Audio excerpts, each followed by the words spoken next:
Marriage অ্যানিভার্সারির দিন যেখানে তন্ময়ের সাথে একসাথে হাসি মুখে কেক কাটার কথা, সেখানে ফেক হাসি হেসে একা একাই ঘর ভর্তি মানুষের সামনে কেক কাটলাম। একটু আগে ফোন করে ও জানিয়েছে মিটিং পড়ে গেছে, আসতে পারবে না। আমি অনেকটাই দিশেহারা বোধ করছিলাম, তবুও একাই সবটা সামলে নিলাম। গেস্টদের খাওয়া দাওয়া শেষ হলে একে একে সবাই আমাকে শুভেচ্ছা জানিয়ে চলে গেলেন। ঘরে ফিরে শাড়ি গয়না খুলে ফ্রেশ হলাম। আজ আমার আর তন্ময়ের বিয়ের 4 বছর পূর্তি হলো। বছরখানেক আগেই আমি বাচ্চা নেয়ার পরিকল্পনার কথা তন্ময়কে বলেছিলাম। ও হেসেই উড়িয়ে দিয়েছে, বলেছে এটা নাকি এনজয় করার সময়। আমি ভীষণ এনজয় করছি। ঘরের সমস্ত কাজ করছি, রান্না বান্না, ঘর গোছানো, বারান্দার গাছগুলোর পরিচর্যা, কাপড় ধোয়া, বাসন মাজা, প্যারালাইজড শাশুড়ি মায়ের সেবা করে আমার জীবন কাটছে খুব এনজয় করে। যখন বাচ্চা নেয়ার বিষয়টা ও হেসে উড়িয়ে দিয়েছিল, তখনই আমার মনের মধ্যে কেমন একটা সন্দেহের দানা বেঁধেছিল। কিন্তু আস্তে আস্তে প্রমাণ সামনে এলো, ওর উপর থেকে বিশ্বাসটাও উঠে গেল। তাই আজ ওর না আসাতে আমি খুব যে দুঃখ পেয়েছি তা না, তবে অবশ্যই বিব্রত বোধ করেছি। ওর গায়ে লেডিস পারফিউমের গন্ধ, মাঝে মাঝে কাপড় চোপড়ে লিপস্টিকের দাগ, গাড়িতে লেডিস ব্যাগ, সব কিছু আমাকে একটা কথাই মনে করিয়ে দিয়েছে, ও আর এখন আমার নেই, অন্য কারোর সাথে এখন তার মানসিক বসবাস, কিংবা কি জানি শারীরিকও হতে পারে। ও ফিরে এলো রাত 11:30টায়। খাবার বেড়ে দিলাম। মিটিংয়ের ক্লায়েন্টদের সাথে আমি খেয়ে এসেছি। সরি তিশা, আমি সত্যিই এখানে উপস্থিত থাকতে চেয়েছিলাম। কথা বললাম না, একটু হেসে খাবারগুলো উঠিয়ে রাখতে গেলাম। ইতিমধ্যে ও শুতে চলে গেছে। ঘরে ঢুকতেই বিছানা থেকে ও প্রশ্ন করল, মাকে খাবার দিয়েছিলে নাকি ব্যস্ততার মধ্যে ভুলে গেছো? আমি যতই ব্যস্ত থাকি, মায়ের ব্যাপারে তোমাকে চিন্তা করতে হবে না। উনাকে খাবার ওষুধ সবই দিয়েছি, ডায়পারও বদলে দিয়েছি। তোমার কি খুব ঘুম পাচ্ছে? কেন বলো তো? কিছু কথা বলতাম। বলো, হাই তুলতে তুলতে তন্ময় বলল। আমি জানি বাইরে তোমার একটা সম্পর্ক আছে। নির্দ্বিধায় ঠান্ডা গলায় ওর চোখে চোখ রেখে কথাটা বললাম। একটু চমকে উঠলেও ও সামলে নিল। অস্বীকার করতেই যাবে এমন সময় আমি বললাম, আমি তোমার সাথে কোনো ঝগড়াঝাটি চাই না। শুধু বলো আমার সমস্যাটা কোথায়, আমার মধ্যে খামতিটা কোথায়। তন্ময় চুপ করে রইল। তারপর আস্তে আস্তে বলল, আমি তোমার মধ্যে আগের মতো চার্মটা আর পাই না। একটু খুলে বলবে? সত্যি বলছি, আমি একটুও রাগ করব না কিংবা চিৎকার করব না। তুমি ছিলে প্রাণবন্ত উচ্ছল 20 বছর বয়সী এক মেয়ে, আর মাত্র 4 বছরেই তুমি পুরোপুরি বদলে গেছো। এখন তোমার কাছে আসলেই রান্নাঘরের পেঁয়াজ রসুনের গন্ধ আসে, হাতে হলুদের দাগ লেগে থাকে, ঘরে পুরনো জামা কাপড়, এলোমেলো চুল, একঘেয়ে রান্নাবান্না, চা দিই, চলো ঘুরে আসি, যেন একটা বৃত্তের মধ্যে আমি ঘুরছি। আমার বিরক্ত লাগে তিশা। বুঝতে পারছি। আচ্ছা, ওই মেয়েটির নাম কি? সে কি করে? খুব সুন্দরী বুঝি? তন্ময় আবার চুপ। বলো। আমার সাথে তুমি সব শেয়ার করতে পারো। তোমার সাথে ওই মেয়ের সম্পর্ক অন্তত 2 বছরের। আমি জেনেও চুপ করে আছি। এখন সব তোমার কাছ থেকে পরিষ্কারভাবে জানতে চাই। ওর নাম জেফার। একটা প্রাইভেট ইউনিভার্সিটিতে পড়াশোনা করছে। তন্ময় মাথা নিচু করে রইল। তোমরা বিয়ে করতে চাও? ঠান্ডা গলায় বললাম। তন্ময় অবিশ্বাসী দৃষ্টিতে আমার দিকে তাকিয়ে আছে। এভাবে ঘোরাঘুরি করলে খারাপ দেখা যায়। তোমাদেরকে বেশ কয়েক জায়গায় দেখা গেছে, আমি শুনেছি। এটা তোমার সুনামের সাথে যায় না। তুমি বরং বিয়ে করে ফেলো। তুমি তাহলে ডিভোর্স চাইছো? না না, একদম না। মানে? দেখো, আমার ডিভোর্স হলে যাওয়ার জায়গা তো আছে, কিন্তু সম্মান তো থাকবে না। বাবা মাকে, সবাইকে কি বলবে? তারা মনে কষ্ট পাবেন। আমি তোমার কথা বুঝতে পারছি না তিশা। তুমি আসলে কি চাইছো? তন্ময় কেমন যেন ঘোর ঘোর চোখে কথাগুলো বলছে। আমাকে ছাদের রুম দুটো দিয়ে দাও, আমি ওখানেই থাকবো। আমি তোমাদের মাঝখানে কখনো আসবো না, কথা দিচ্ছি। একটা চাকরি জোগাড় করে নিব। তুমি তো জানোই আমার দূর সম্পর্কের এক মামা আছেন, বেশ বড় লোক। ওনার কোম্পানিতে আমি চাইলেই ঢুকতে পারবো, কোনো সমস্যা নেই। শুধু আমি এই বাড়িতে থাকতে চাই। আর নামের আগে ডিভোর্সি ট্যাগটা আপাতত লাগাতে চাই না। কথা শেষ হলে দুজন দুদিকে ফিরে ঘুমিয়ে গেলাম। অনেকদিন পর বেশ শান্তিতে ঘুম হলো। তবে সকালে উঠে মনে হয়েছে তন্ময় বোধহয় একেবারেই ঘুমায়নি। মাসখানেক পর জেফার এই বাড়িতে নতুন বউ হয়ে এলো। আমি অনেক আগেই আমার জিনিসপত্র নিয়ে ছাদের ঘরে শিফট করে গেছি। চাকরিতেও জয়েন করেছি, সপ্তাহখানেক হয়ে গেল। আমি আমার মতোই থাকি, কখনোই নিচে আসি না। শুধুমাত্র অফিসে যাওয়া আর আসার সময় সিঁড়িটা পার করতে হয়। খুব ইচ্ছা হয় দরজার ওই পাশে শাশুড়ি মাকে একবার গিয়ে দেখি, কিন্তু মনের ইচ্ছাকে দমন করি। তন্ময় নতুন বউ নিয়ে বেশ সুখে আছে, হানিমুনটাও করে এসেছে। ও এখনও আমার ফেসবুক ফ্রেন্ড, কাজেই সব কিছুই আমি দেখতে পাই। দিন কাটতে লাগলো। একটা ছুটা কাজের বুয়া রেখেছি। সে এসে প্রতিদিন রান্না বান্না, ঘর গোছানো, কাপড় ধোয়া, বাসন মাজা, এ সমস্ত কাজগুলো করে দিয়ে যায়।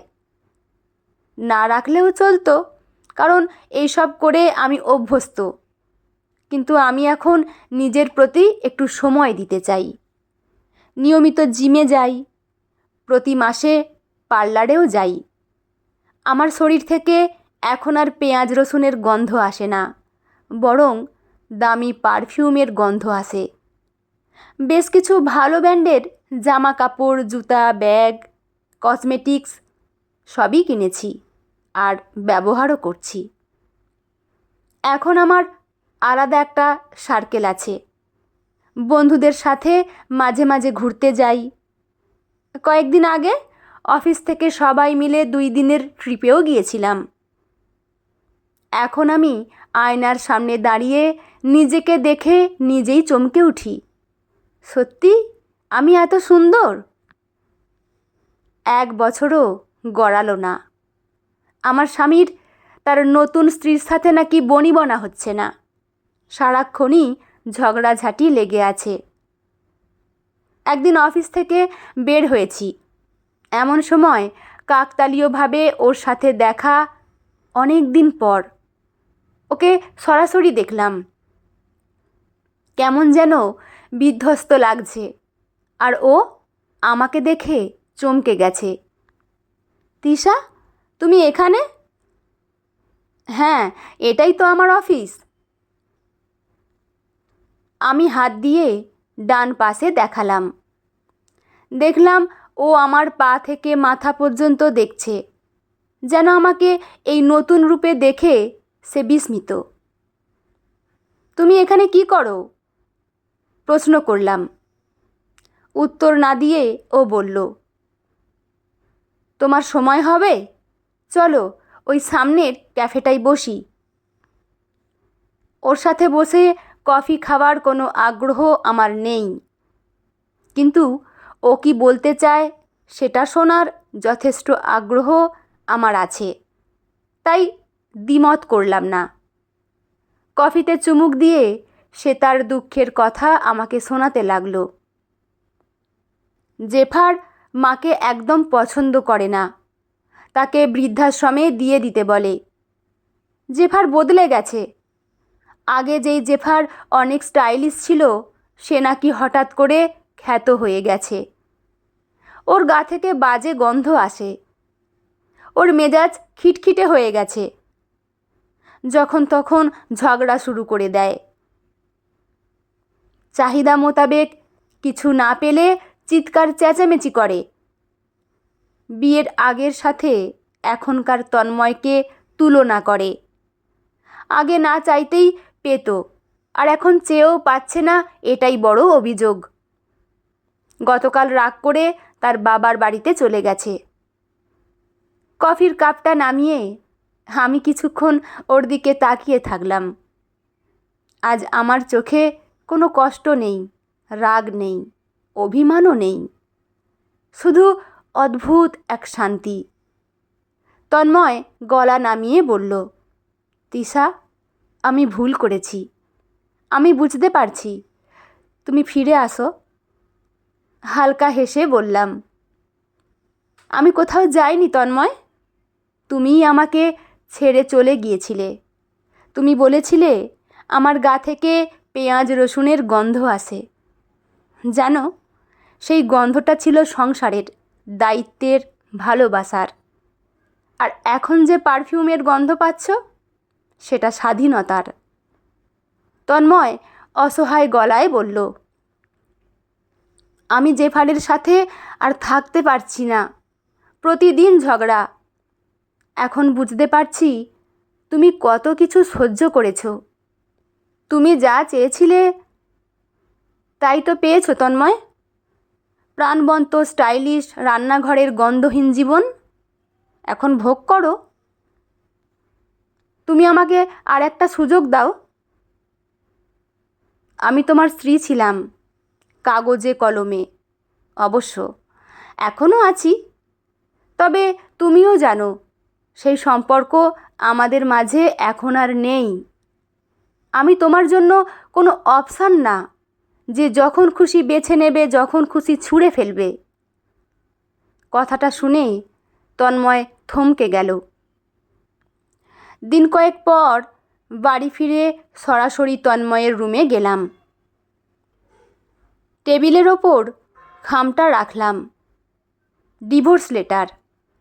দেখলাম আগে থেকেই ওখানে একই রকম আর একটা খাম পড়ে আছে। মনে মনে হাসলাম। এই প্রথম কোনো পুরুষ বোধহয় একই দিনে দুটি ডিভোর্স লেটার পেয়েছে। তন্ময়ের চোখ লাল হয়ে আছে। শান্ত গলায় বললাম, আজ তুমি দুটো সম্পর্কের ভাঙনের সামনে দাঁড়িয়ে আছো। একটা তুমি গড়েছিলে লোভে, আর একটা গুঁড়িয়ে দিয়েছিলে অহংকারে। তিশা, তুমিও বদলে গেলে। তোমার কাছ থেকে তো এটা আশা করিনি। ফিরে এসো আমার কাছে। যেন তন্ময়ের করুণ আরতি। না, আমি বদলাইনি, আমি শুধু শিখেছি। যার মন পরিষ্কার না, তার কাছে ঘরের মানুষ বেশি দিন ভালো লাগে না। সব সময় বাইরের মানুষটাই বেশি উজ্জ্বল মনে হয়, কারণ যা কিছু অধরা থাকে তাই সুন্দর। তন্ময় কাঁপা গলায় বলল, তিশা প্লিজ। থামিয়ে দিয়ে বললাম, তুমি বলেছিলে আমি বদলে গেছি। ঠিকই বলেছিলে, আমি বদলেছি, কারণ আগের তিশা শুধু অন্যদের ভালোবাসতে জানতো। এখনকার তিশা নিজেকেও ভালোবাসতে জানে। আর কথা না বাড়িয়ে আমি শাশুড়ি মায়ের রুমে ঢুকলাম। বৃদ্ধা মায়ের কাপা হাত ধরে বললাম, চলুন মা, এবার আমরা একটু নিজের মতো থাকি। তন্ময় হতভম্ব হয়ে দাঁড়িয়ে, তুমি মাকে নিয়ে যাচ্ছ?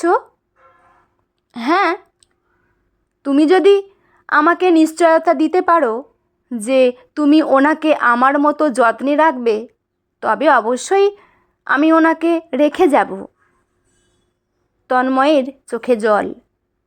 তবে সে একপাশে সরে দাঁড়ালো, যেন যাবার জায়গা দিচ্ছে।